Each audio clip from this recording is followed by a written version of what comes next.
Hello မင်္ဂလာပါရှင်အခုဇူးက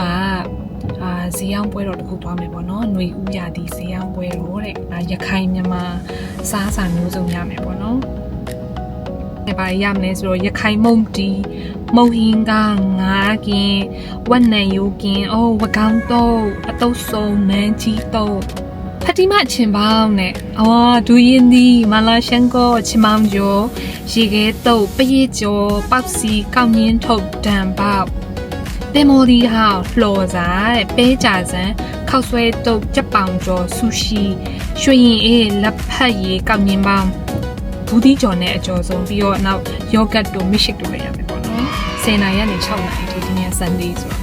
သွားမယ်အမျိုးသားတော့မလိုက်နိုင်ဖျားလို့ဆိုတော့ဒီကိုသွားမယ်ပေါ့နော် So let's go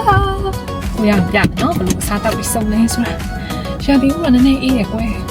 See you there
ပြီရှင်အများကြီးစားခဲ့တယ်အရင်လည်းစားမကောင်းတယ်ပြီးတော့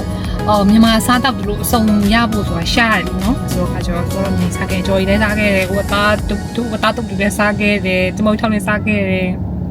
စုံမယ်ဘာစားခဲ့မှန်းတယ်ဘာရရင်ပြီကွာဆိုတော့ငါးခင်လည်းဝယ်ခဲ့တယ်အမျိုးသားအတွက်တင်နမေ bye thank you